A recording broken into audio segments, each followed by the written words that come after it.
Before we get into the video, could everyone please subscribe to my Endless Diary Tales channel? Thank you so much.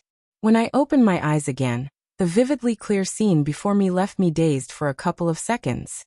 It wasn't until I saw Emily, who looked much younger not far away, that I finally understood. She was wearing a school uniform so faded it had turned almost white. She twisted the faucet open and let water stream over her head.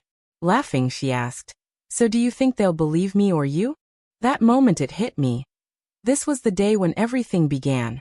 The day I was accused of bullying her in my previous life. Seeing me standing frozen, Emily's smile deepened. "Figured out how you're going to apologize yet?" Rage surged through me, a mix of old and new resentment.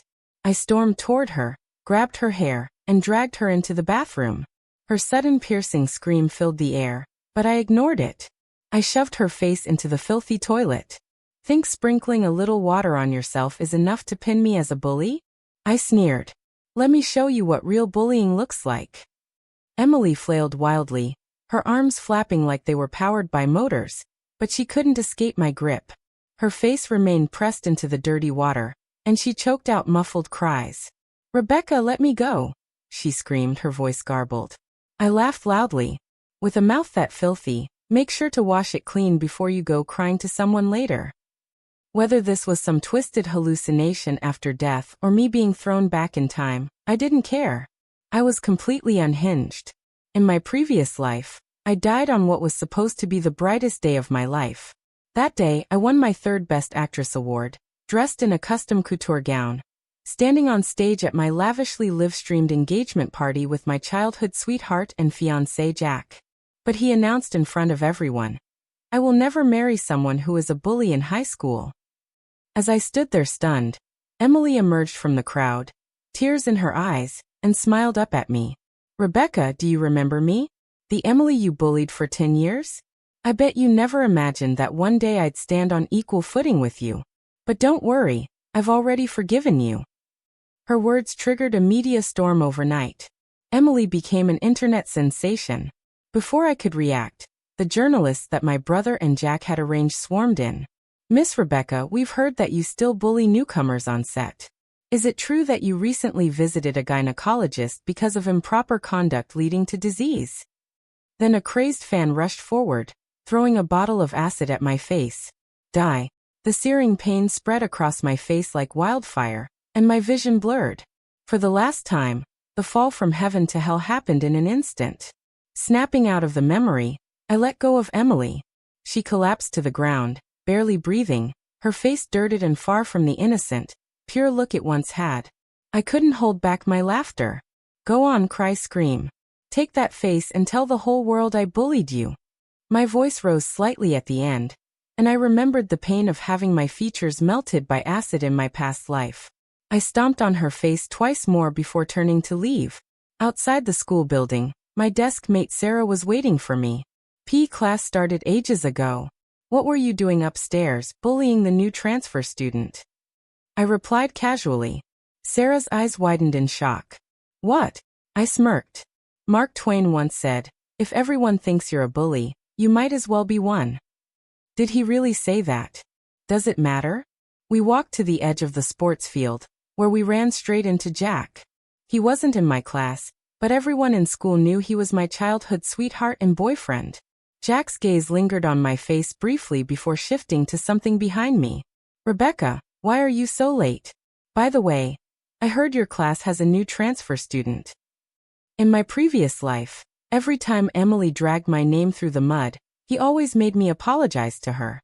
Taking the matter into his own hands on the surface seemed like he was on my side, but with just a few words, he would confirm my guilt and solidify the narrative that I was a bully. Thinking about this, I raised my hand without warning and slapped him across the face. Sarah, standing to the side, was once again stunned, while Jack's expression remained unchanged. His eyes briefly darkened, but then his lips curled into a familiar, almost affectionate smirk. He leaned closer, brushing his cheek against mine. "What's wrong, Rebecca? Are you in a bad mood?" It wasn't until much later in my previous life that I learned the truth.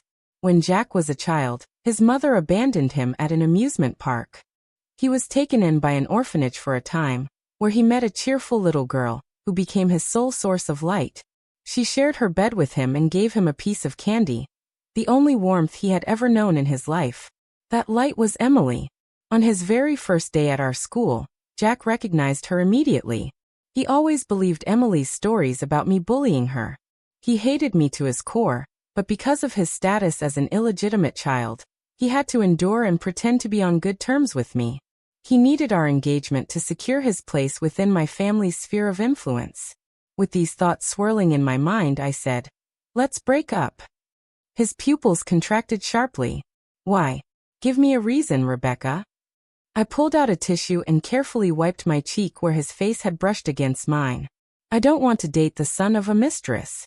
It's disgusting. Is that reason enough for you?" As I walked away, Sarah cautiously asked, "Rebecca, are you possessed or something?" Her question didn't surprise me. In high school, I had been openly and passionately in love with Jack. I waited for him every day after school, baking cookies with so much enthusiasm that I often burned my hands, only to deliver them to him with a smile. My affection was so obvious that everyone knew about it. But things were different now. The Rebecca from junior year of high school had died. The person standing here now was someone who had already lived and died once. Emily didn't show up for the rest of the day. I knew she prided herself on her innocent and flawless appearance, and she wouldn't make a move unless she could use it to her advantage. That was fine. I was patient. Soon Saturday arrived, my 18th birthday. My parents had promised to throw me a grand celebration to mark my coming of age. However, some urgent matters at their company delayed them. Under the sparkling glow of the crystal chandelier, I descended the spiral staircase in a custom-made cocktail dress. In the living room, I spotted my brother Nathan standing tall in a sharp suit. His expression was cold as he called out to me, "Rebecca, come here."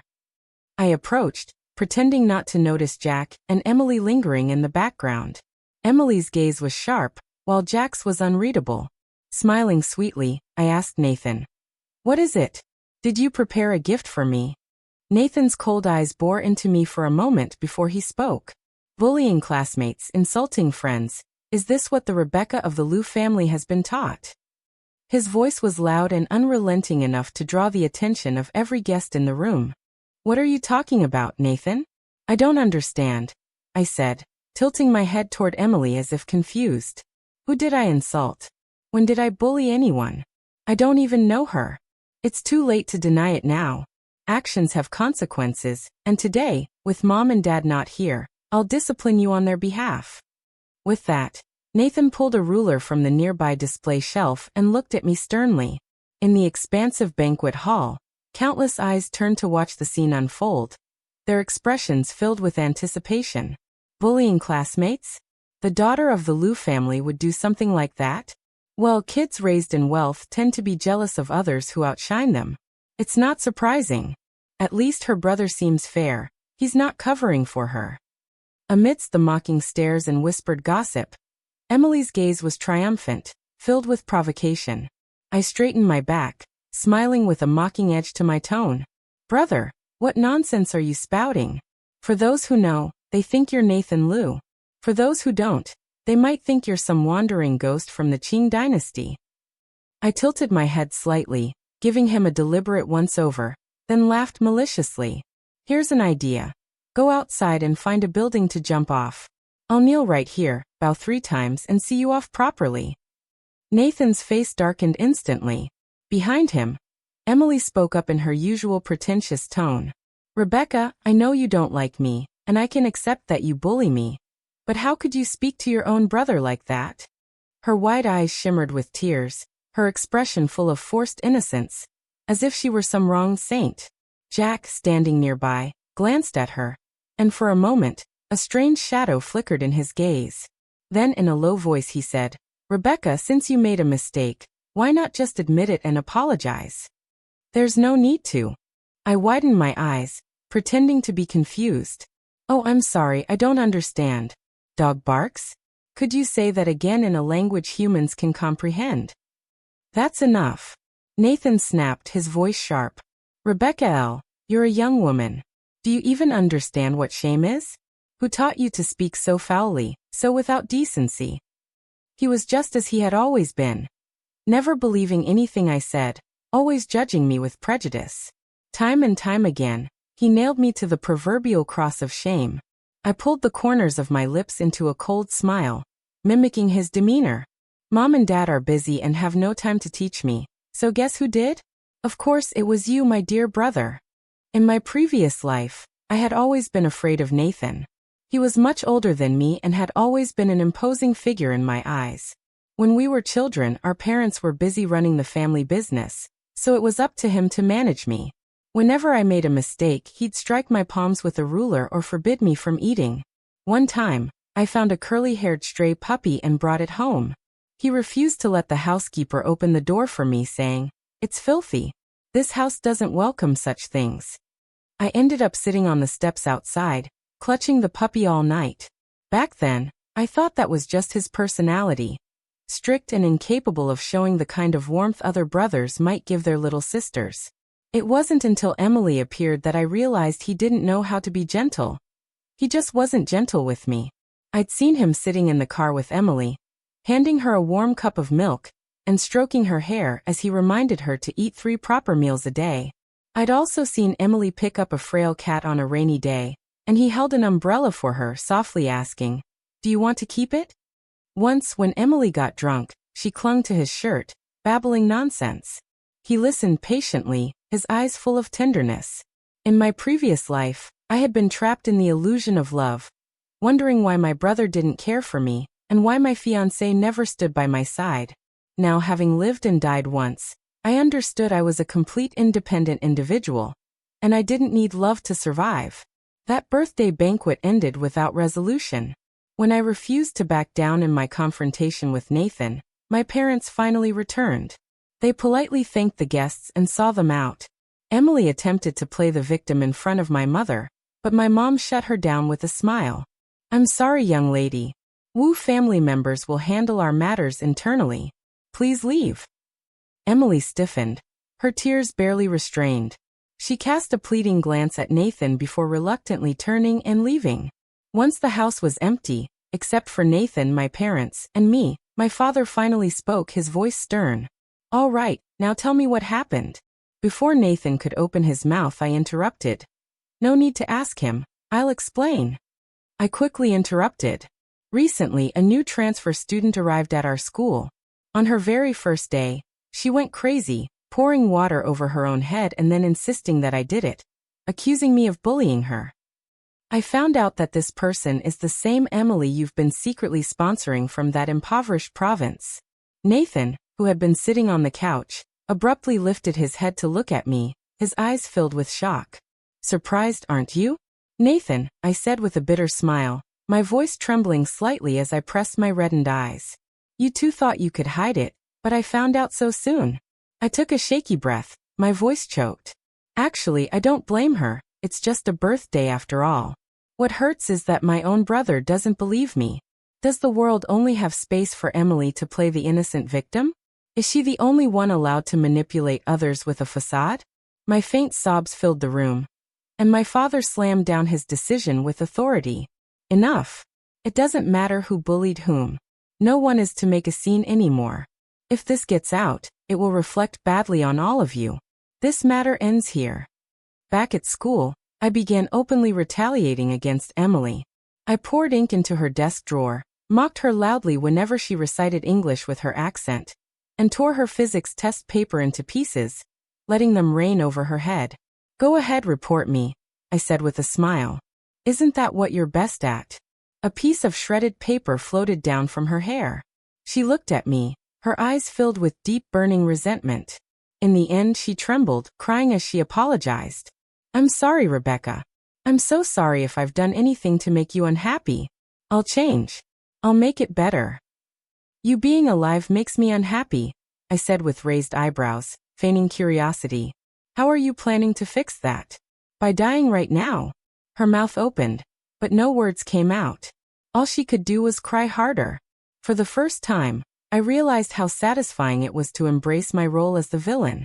Of course, she went to tell the teacher. I was called to the office, But I cried as I recounted what had happened at my birthday party, pulling out a hospital certificate to prove my point. Because of her slander, my brother humiliated me in front of everyone.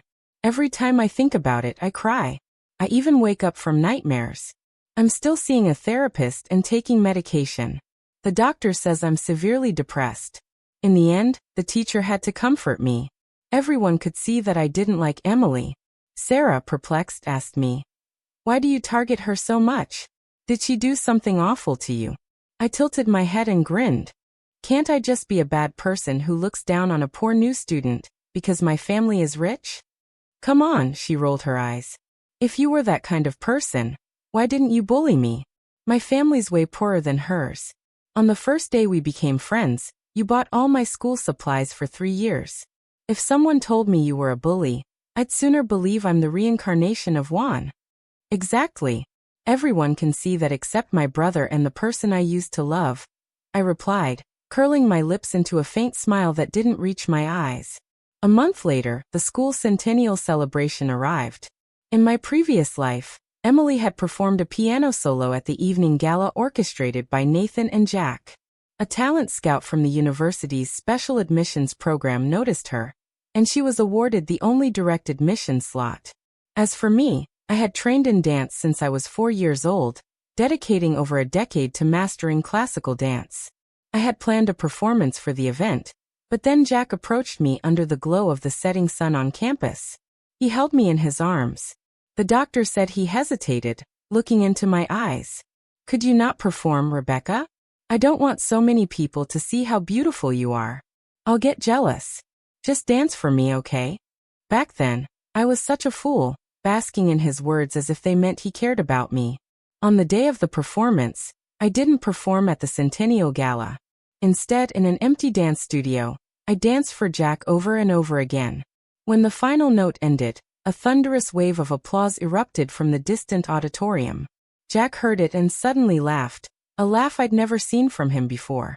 He was always so quiet and reserved around me, his smiles faint and fleeting, as if hidden behind a veil. It was the first time I saw such a clear surge of emotion from him. I stopped my dance, my heart pounding, and asked foolishly, "Are you happy?" He paused for a moment. "Yes, happy." At the time, I thought his happiness came from me dancing solely for him. Much later, I realized his joy stemmed from Emily's performance, which had been a resounding success. She, the only light in his life, now had a bright and glorious future ahead. Determined not to be overshadowed, I submitted a revised version of my dance performance, this time a group piece. I rallied every girl in my class interested in performing and choreographed a classical group dance. I paid out of pocket for the best costumes and props, sparing no expense. Compared to that, Emily's simple piano solo in a white dress seemed lackluster. I don't know what Emily cried about in front of Nathan, but that evening, as I returned home from school, he stopped me in the garden. "Rebecca," he said, his face devoid of emotion, "withdraw your performance from the Centennial Gala." I smiled faintly. "Nathan, are you barking again?" His eyes turned icy, and his voice sharpened. "Don't think I'm negotiating with you. If you insist on going through with it, face the consequences." I paused, staring into his cold, mocking eyes. "So your little white flower has been playing piano for over a decade, and still doesn't have the confidence to compete with me on stage? What a useless waste." As the gala approached, Jack found me. "Rebecca," he said softly, "about last time it was my fault, but you blocked me everywhere and won't meet with me. I don't even know what's going on anymore. Do you hate me now, or have you fallen for someone else?" His voice trembled slightly on the last few words, as if carrying a sharp pain. A surge of anger mixed with a piercing ache flared in my chest. In the past, I truly loved him for so many years. I didn't like me filming kissing scenes, so I turned down countless career opportunities for him. He said Emily had a hard life growing up, bullied in an orphanage, and asked me not to take things too seriously with her. I forgave her again and again, even when she crossed the line. All I ever wanted was to exchange my sincerity for his, but all I got in return was their decadent lies, slander, and hatred. At that moment, I couldn't even be bothered to keep up appearances. I grabbed Jack by the collar and shoved him hard against a nearby tree. He winced and drew a sharp breath from the pain. But before he could say a word, I slapped him across the face without hesitation. A red welt appeared on his pale skin. I leaned in, my voice sharp and deliberate. You've known Emily for years. I already know that you like her, don't you? So why come to me pretending to care, trying to string me along while being her lapdog on the side? You're just as disgusting as your home-wrecking mother. As I finished, his expression twisted, a storm brewing in his eyes, but he said nothing. I sneered and let him go, turning on my heel to walk away. That night, I had a vivid dream, a haunting one. I dreamt of what happened after my death in my previous life. After the cake knife plunged into Emily's chest, I died in excruciating pain. She was rushed to the hospital and saved. Outside her hospital room, Jack furiously confronted Nathan. You said you'd handle everything. Nathan brushed off Jack's hand coldly and said, I've already agreed to share control of the Liu family with you.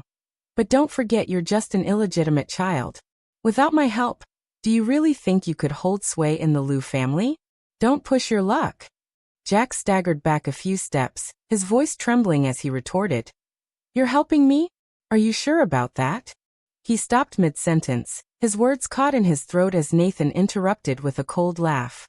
Yes, it was my sister who helped you, but she's already dead. And don't forget, you were the one who personally arranged for the person to throw acid on her. Have you forgotten that? Jack stood there in stunned silence.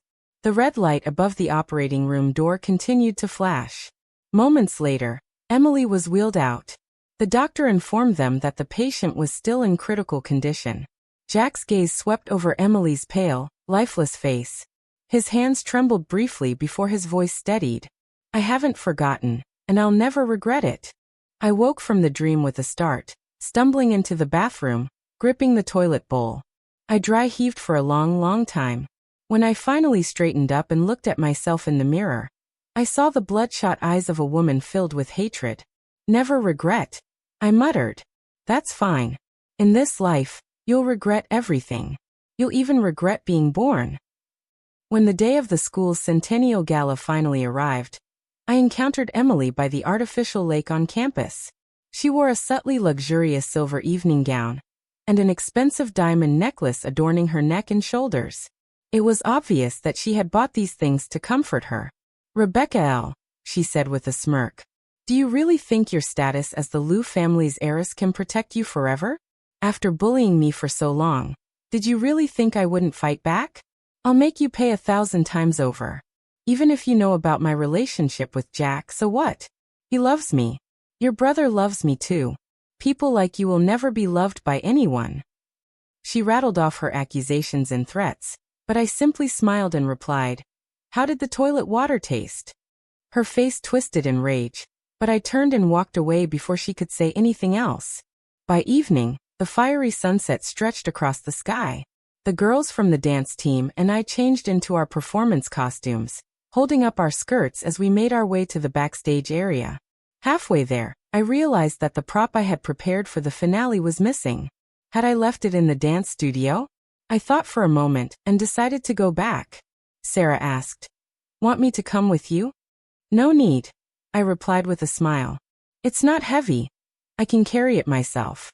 You guys go ahead and finish your makeup, and make sure the stagehands have arranged the props in the correct order.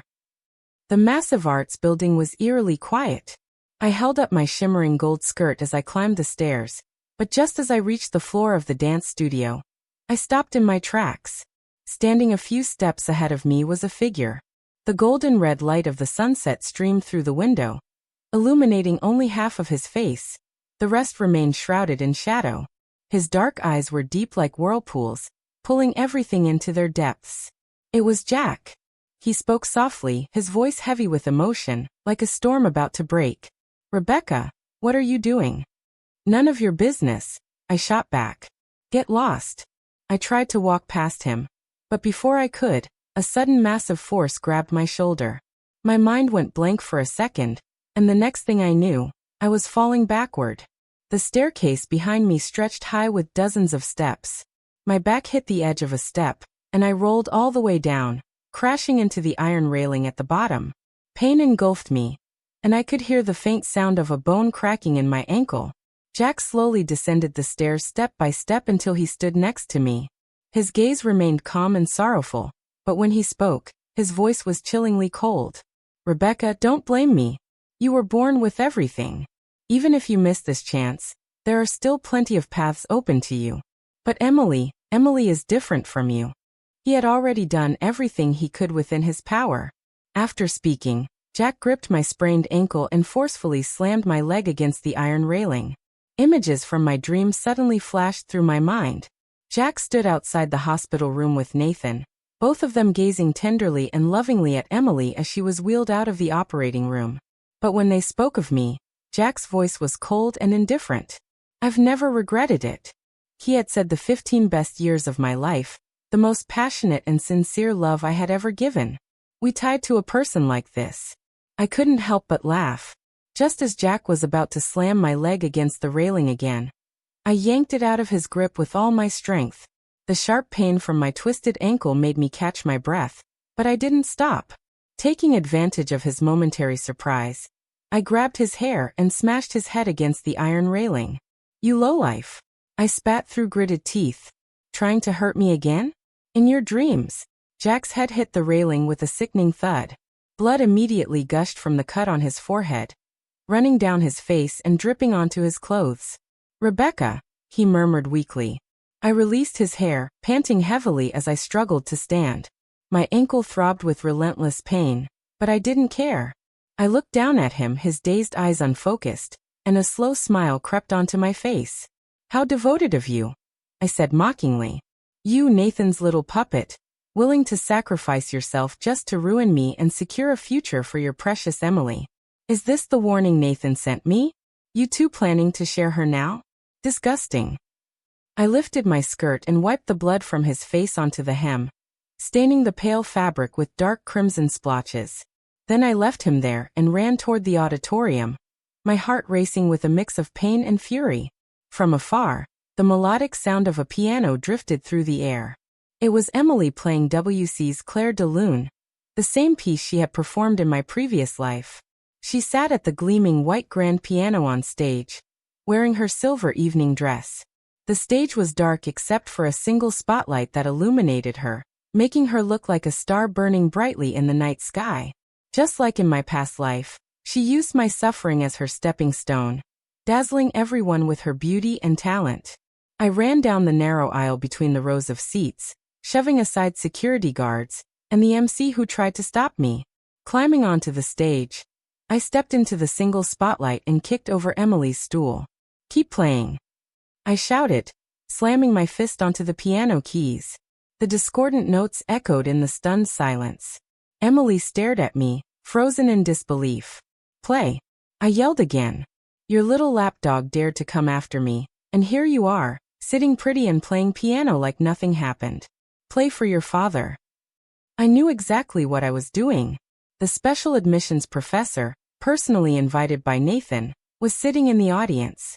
In my previous life, after listening to Emily's performance, he had offered her the school's only special admission slot.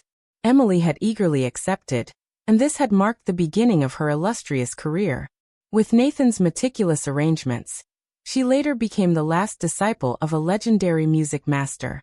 As for me, I had once been cast in a role as a prodigy pianist with autism. My manager arranged for me to study under the same master, but when I encountered Emily during a brief lesson, everything spiraled out of control. That evening, I came home to find Nathan waiting for me at the door. His expression was one of disgust as he said, "Rebecca, are you done? Just because you can't compare to Emily in anything, you hate her this much? You even ripped up the handwritten sheet music she prepared for her teacher. You're vile." For a few moments, I was completely stunned. When I tried to defend myself, he cut me off with a wave of his hand. "Lies. I don't believe a single word out of your mouth." Back in the present, the uproar from the audience below grew louder. Amid the chaos, I heard someone scream, "Scam!" The whispers grew louder, blending with the chaotic sounds of the audience. "Look at her dress. It's covered in blood and dirt," someone exclaimed, pointing at the mess on my gown. The patches of red and gray smudged together, My disheveled hair and the swelling on my ankle only added to the visual impact, a testament to the truth of what had happened. Emily staggered to her feet, clutching the piano stool for support. Her eyes burned with hatred and resentment, but after a few moments, she masked it all with her usual weak and innocent facade. "Rebecca," she said, her voice trembling with faint humility, "I don't know what you're talking about. This must be a misunderstanding. But right now this is my performance. Out of respect for the audience, you shouldn't behave so recklessly." Nathan shot up from his seat, fury etched across his face. "Rebecca, have you gone insane?" I ignored him completely. I shoved Emily aside and sat down on the piano bench. My fingers poised over the keys with deliberate force. I began playing Beethoven's Symphony No. 5.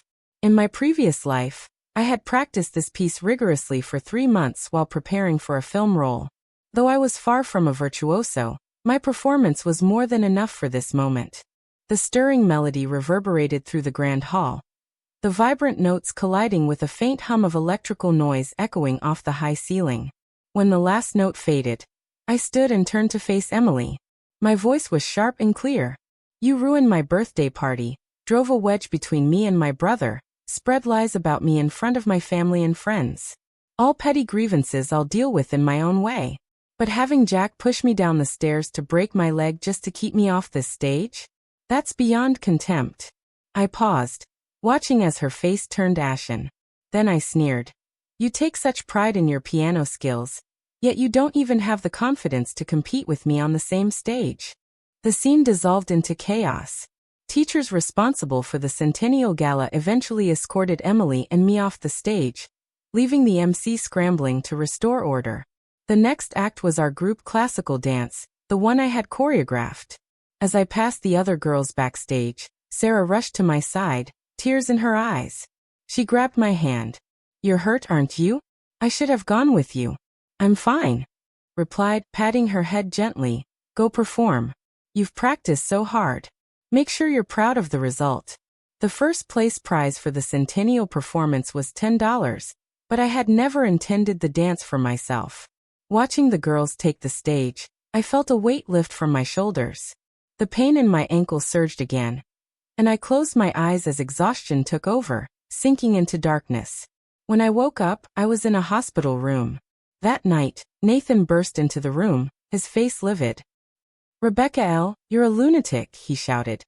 He had planned everything so carefully, aiming to elevate his precious Emily to the pinnacle of glory, nurturing her like a delicate flower. But now his plans had crumbled. "Brother," I said, laughing through the pain that twisted my features. "How could I possibly let you succeed so easily? Your little white lotus didn't even finish her piece, and your plan to break my leg is out in the open now. She'll never get into that school. Oh, and by the way, your accomplice Jack is still lying on the floor of the arts building. Don't forget to send him to the hospital." I clutched the corner of my blanket, laughing hysterically. The pain in my ankle shot through me, making my face contort further. In the reflection of Nathan's pupils, I saw myself, a madwoman. Maybe I had been crazy ever since the day I died in my past life. Nathan's expression twitched, anger flashing in his eyes for a moment before he regained his composure. His face returned to its usual aloofness. "Does it matter, Rebecca? Even if Emily's performance was ruined, you didn't get to dance either. And now everyone has seen your deranged behavior captured on video for all to see. This time your fake medical certificates won't save you. The school has already contacted Mom and Dad. They're preparing to expel you." I laughed again, louder this time. "Expulsion? So what? Do you think I care? Don't forget, Nathan, I'm just as much a child of the L family as you are. Like Jack said, even if this path is gone, I'll always have others to walk down. From the beginning, I only had one goal, to drag Emily down. That's all. In my past life, every false accusation Emily made against me, I'm making them real now. Every path she took to success, I'll make sure they pay for everything. Emily, this is far from over." My public meltdown at the Centennial Gala, where I fought both Jack and Emily, along with the prior rumors of me bullying her, spread online like wildfire. The story of a wealthy heiress and a poor girl locked in conflict was, as always, A topic that captured everyone's attention, whether it was 10 years ago or now. But this time things were different. My clear words on stage, my disheveled appearance, and my furious performance of Beethoven's Symphony No. 5 shifted some of the public opinion in my favor. Maybe it's not always the rich girl bullying the poor one comment read. Listening to her play, she doesn't seem like that type of person. Are you serious? Since when does piano playing determine someone's character? Not to be that person, but did you see her ankle? Swollen like a balloon, and she's covered in blood. Who bullies someone and ends up looking like that? She's unhinged, sure, but in a way, that's almost admirable. She's 8 versions ahead of the times in terms of crazy. The girls from the dance team, including Sarah, even joined the online debate to defend me. Rebecca isn't like what you're saying. It's Emily who provoked her first. While the internet was ablaze with arguments, I remained in the hospital. I didn't know how Nathan managed to explain everything to my dad, but when I was discharged and returned home, Dad greeted me with a frosty demeanor. You've gone completely out of control. While I've been busy, your school won't allow you to continue studying there. You'll go abroad, stay away for a few years until the storm dies down, and then you can come back. His attitude didn't surprise me. Between me and Nathan, Dad always sided with his son. In my previous life, during the engagement party debacle, my dad had still been alive. Nathan couldn't have orchestrated everything without his knowledge. Yet Dad never said a word to me. It didn't matter. I smiled faintly. Fine. You've always wanted me to study performing arts, Dad added. Should I help you apply to an acting school abroad? I shook my head. I want to study finance, business. Both Dad and Nathan froze for a moment, exchanging a glance.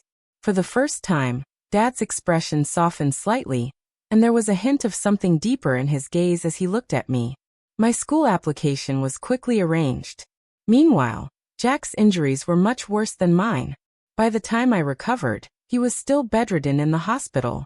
I heard Emily went to visit him, consoling him, saying, "It's not your fault. Rebecca's heartless." Sarah came to visit me one day, carrying an enormous bouquet of lilies. "Those two are the real lunatics," she said, referring to Jack and Emily. "They tried to break your leg, and yet you're the one they call heartless."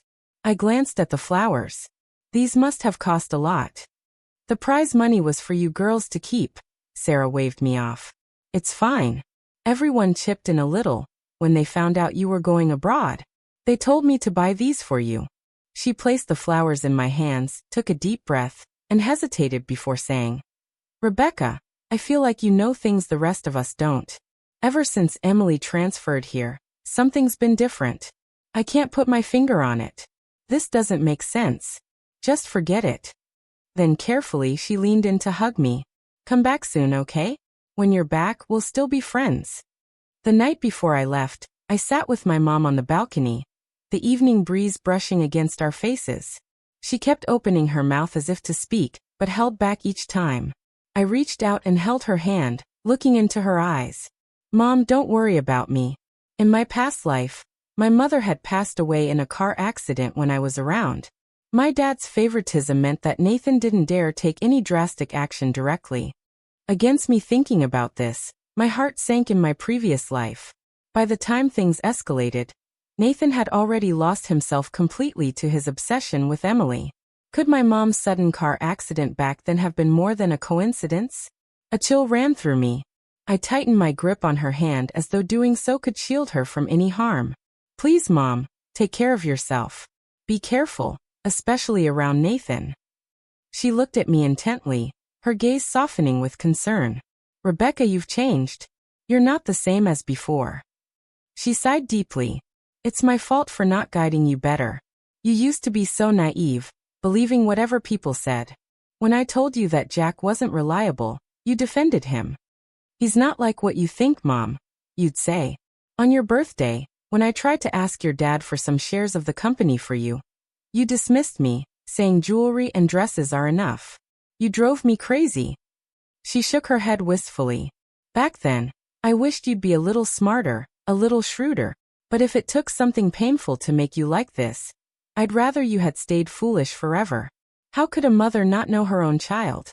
In my previous life, I really was a fool, innocent, always assuming the best in others. That's why Emily managed to trap me again and again. Yet I never truly retaliated. That's why I died at my own engagement party. Don't worry, Mom, I said softly, wiping at my reddened eyes with a small smile. In this world, the weak get devoured. Sweet fools like me are only prey. It's a pity I had to die once to understand that. At 18, I left the country with my luggage in hand. The world around me was entirely unfamiliar, but I wasn't afraid. I already knew too much about what lay ahead. Even though the details were hazy, the key turning points in time were enough for me to act. The most important one would come in 2 years in my previous life when I was 20. Nathan received a tip and flew to San Francisco to strike a deal with a man named Zai. This man held cutting-edge core technology that, over the next 5 years, helped Nathan take complete control of the Liu family enterprise.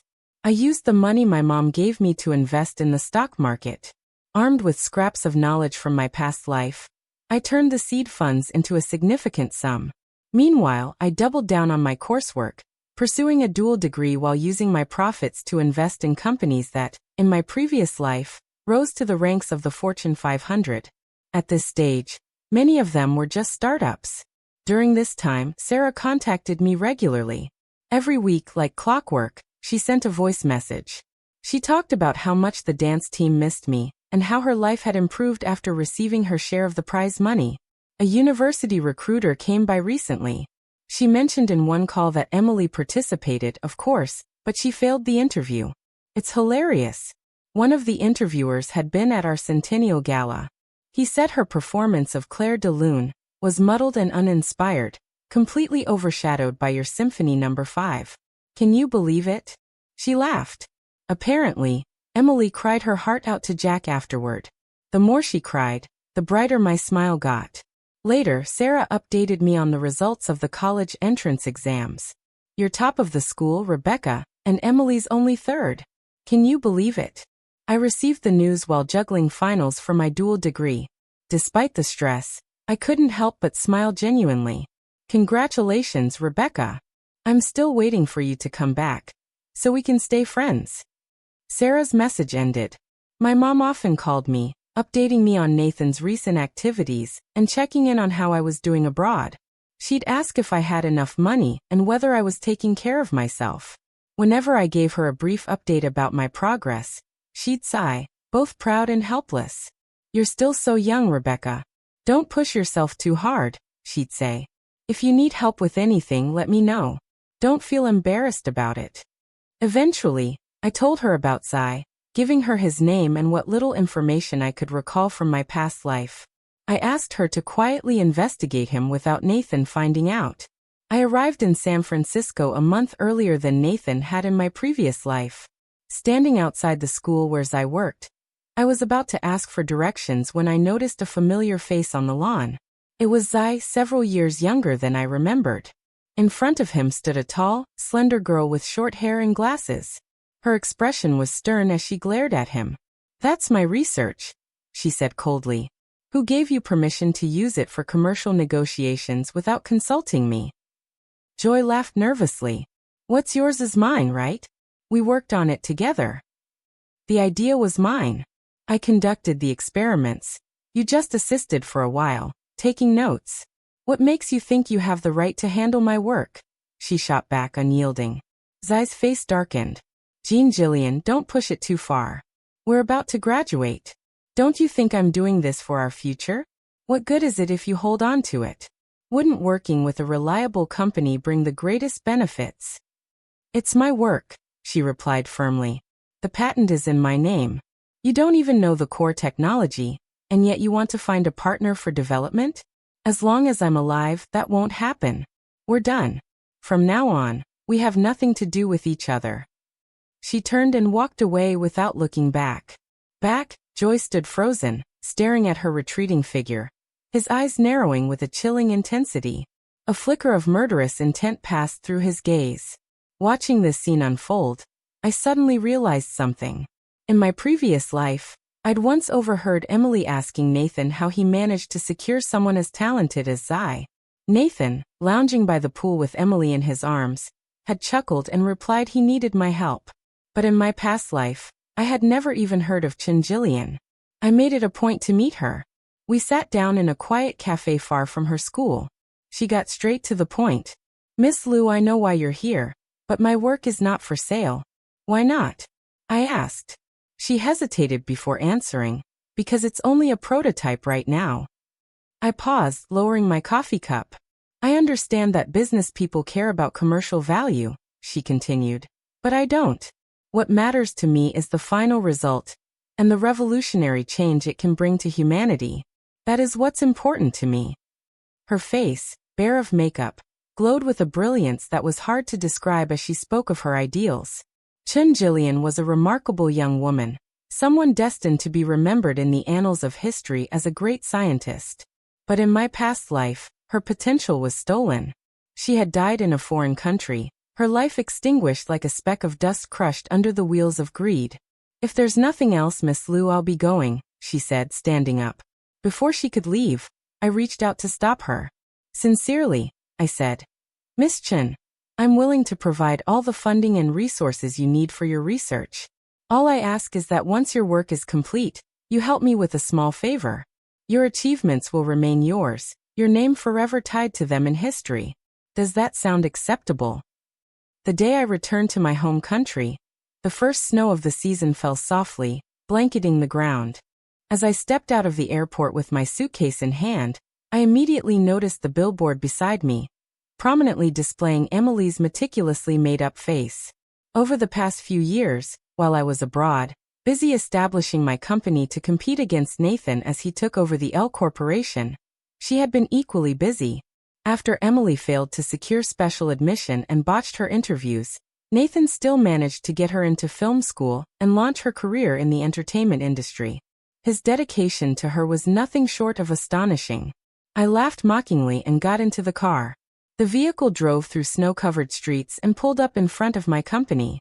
3 days later was another critical juncture, a bidding meeting for a significant project. For 3 days, Chen Jillian and I worked tirelessly at the company, perfecting our proposal to ensure its success.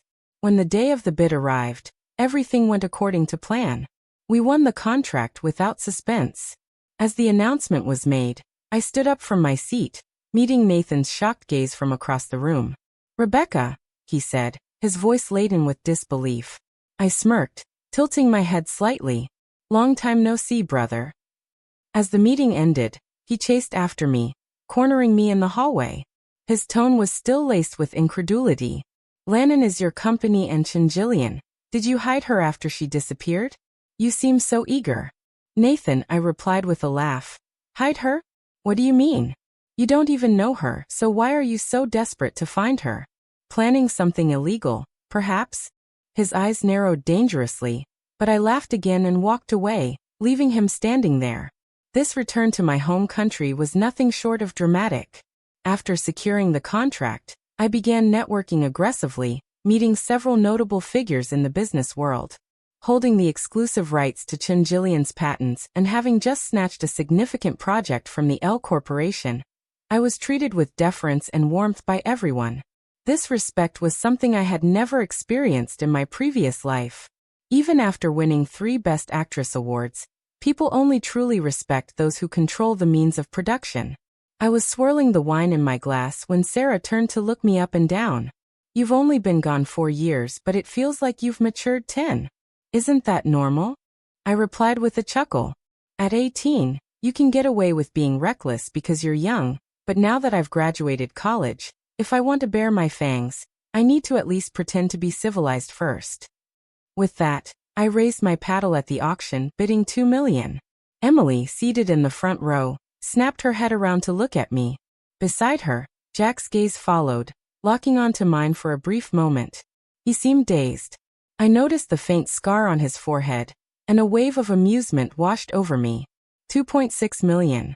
Jack called out, snapping out of his trance and raising his paddle. I knew he was determined to win the diamond-studded bracelet as a birthday gift for Emily. Her birthday was just a few days away. Despite his efforts to gain some influence within the Zhang family business, Jack was still far from matching Nathan's dominance over the Blue Corporation. His only way to stay in Emily's good graces was through such extravagant gestures. I followed his bids leisurely, pushing the price higher and higher, watching him finally secure the bracelet for $6 million. Such deep feelings, I commented with a smirk. Jack held the bracelet, silently staring at me for a long moment before softly saying, "Rebecca." "Oh, stop," I interrupted, pretending to gag as I exaggeratedly stepped back. I gave him a once-over, then sneered. "At least you're better than your mistress of a mother. You've actually accomplished something, even if it's just barely. I wonder how you and my brother coordinate your schedules. Do you get Mondays, Wednesdays, and Fridays while he takes Tuesdays, Thursdays, and Saturdays? Or do you both share Sundays?" I said this loudly, ensuring that everyone in the room heard. As expected, after the auction ended, several business acquaintances approached me, asking for details. Faking embarrassment, I waved them off. "It's nothing. My brother and that illegitimate son from the Zhang family both fell for the same little starlet. You know how it is. Everyone has their passionate moments for true love. They're willing to endure anything." This set off waves of gossip, not just about Jack, Nathan, and Emily's entanglements, but also about their relentless pursuit of love. I expanded my investments into the entertainment industry, backing promising actresses and snatching away several key roles that Emily had secured in her previous life. Nathan naturally couldn't tolerate his beloved White Lotus facing such humiliation in the public eye and retaliated swiftly. This was exactly what I had been waiting for. He didn't make a move.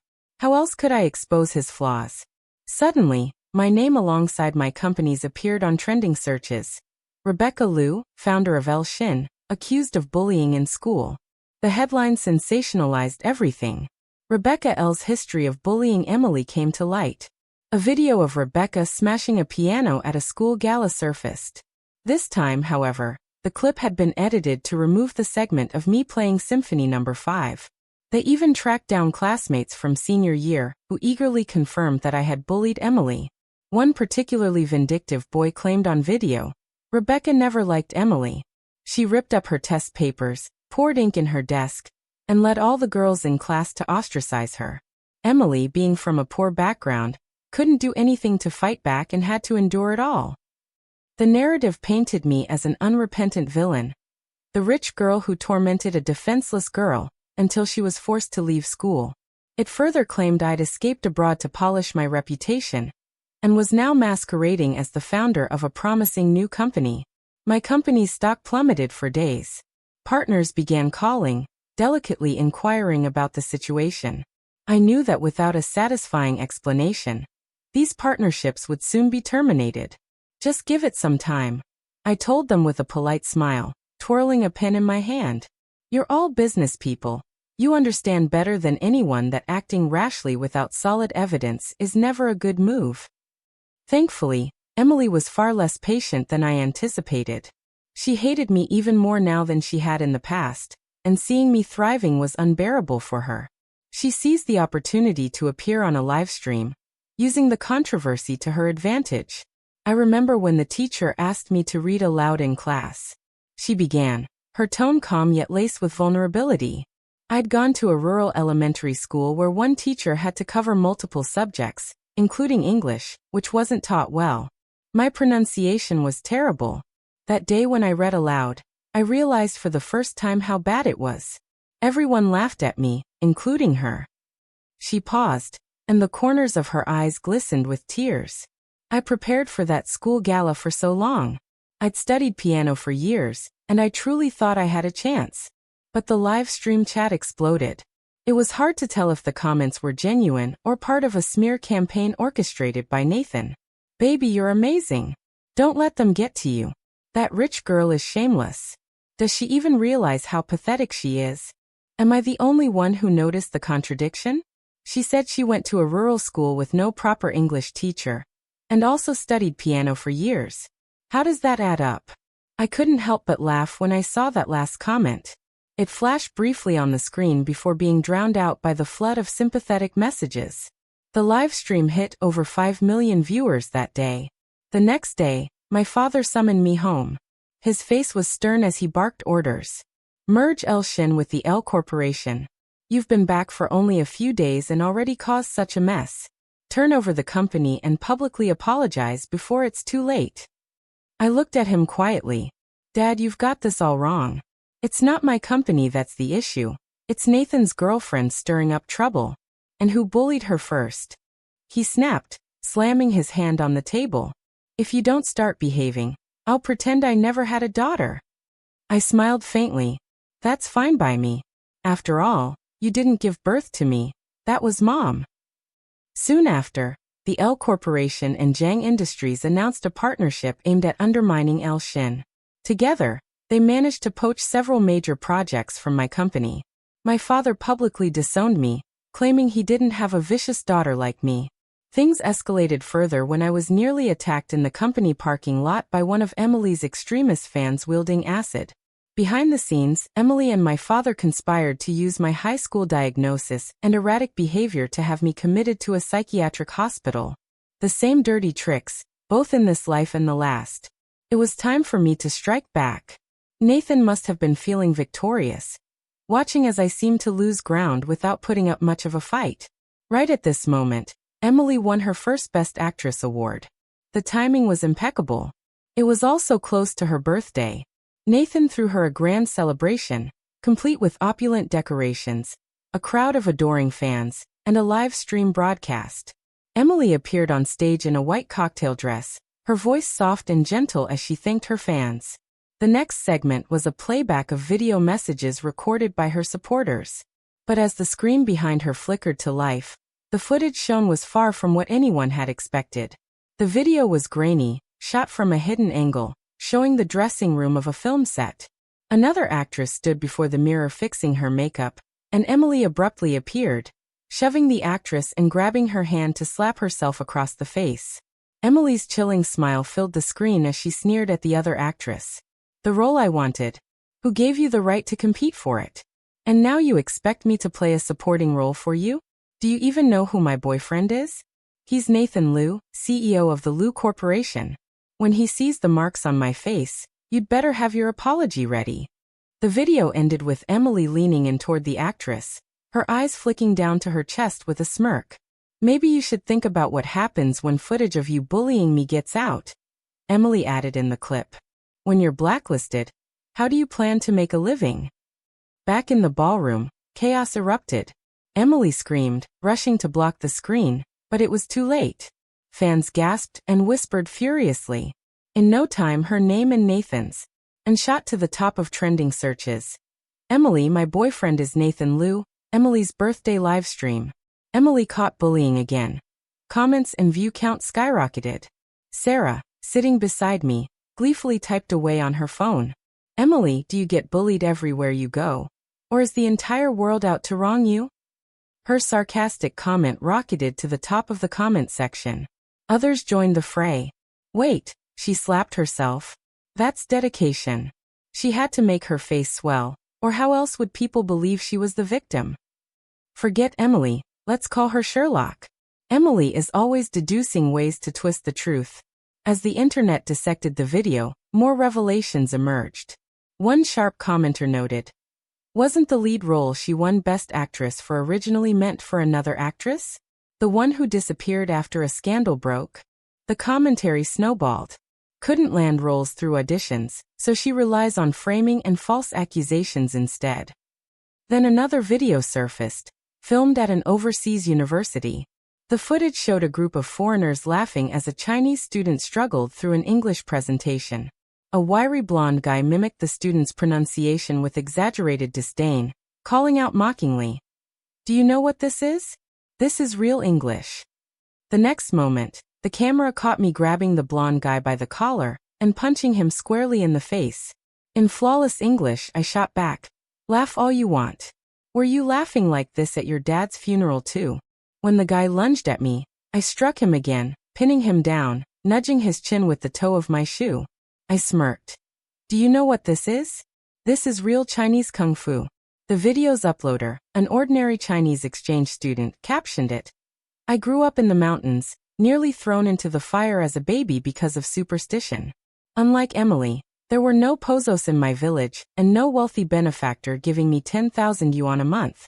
I had to fight for everything. So I won't stand by while someone twists the truth to smear the people who once helped me. The comment section exploded. Wait, isn't this Rebecca Lou, the one Emily claimed bullied her in school? Finally, someone said it. Which village kid studies piano for 10 years? Her whole story doesn't add up.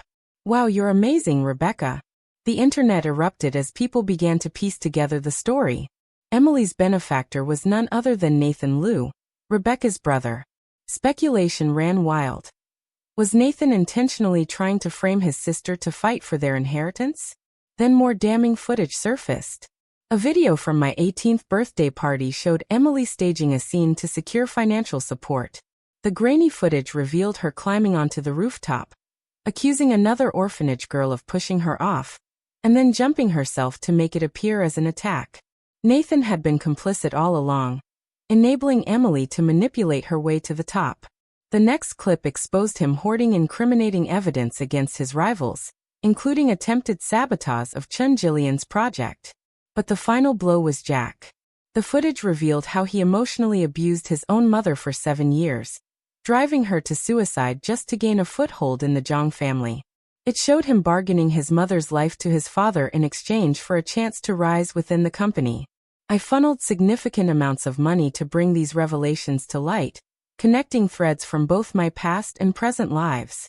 With the evidence meticulously compiled, I launched it all into the public domain.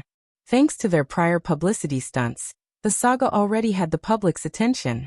As soon as the revelations surfaced, exposing illegal activities, the situation exploded. Outraged viewers flooded law enforcement with reports. With the scale of the uproar, there was no way to suppress it. Those who tried to manipulate public opinion ultimately fell victim to it. Are you satisfied with this ending? I thought to myself as I watched the chaos unfold. The day my father and Nathan were taken into police custody, my mother filed for divorce. Nathan, incredulous, yelled at her, "Mom, aren't I your son too? How could you take her side?" My mother sighed, sitting down calmly with a cup of tea. "Your father favored you. I favor your sister. Isn't balance fair?" Following their arrest, the Elle and Jan corporate operations projects stolen from Lin were implicated in economic crimes. With their downfall, I took over the battered remains of the Lu Corporation and merged it with Lan Xin. Soon after, I arranged a meeting with October Zhang, Jack's older half-sister. She was the product of a business marriage and had been an enigma in my childhood. I used to resent her, blaming her for disrupting my family, but as I grew older, I realized it was my father's infidelity that created that chaos. Sipping her coffee, Tober said, "Dying at the hands of his own son was poetic justice for their father. It's karma, isn't it? We had struck a deal a year ago. I would help her out, Jack, and consolidate her control over the Zhang family's assets. In return, she would lend her resources to assist me, including fueling the public uproar that ultimately exposed Emily, Nathan, and Jack." "I'm curious," she said, tilting her head. "How did you figure out Jack was involved in his mother's death?" I smiled but didn't answer. After all, he had used the same tactics on me in my past life. Before their sentencing, I made a point to visit my old acquaintances in prison. Nathan was the first. He glared at me with venom in his eyes. "Don't look at me like that, brother," I said with a smirk. "I know what you're thinking. You're wondering how I managed all of this after being cast out like a stray dog. I've already been through that once. Did you really think I spent my years abroad indulging in luxury?" I leaned in closer. The most grueling period of my life had me sleeping in fragmented intervals, juggling school and work, and reaching out to build connections.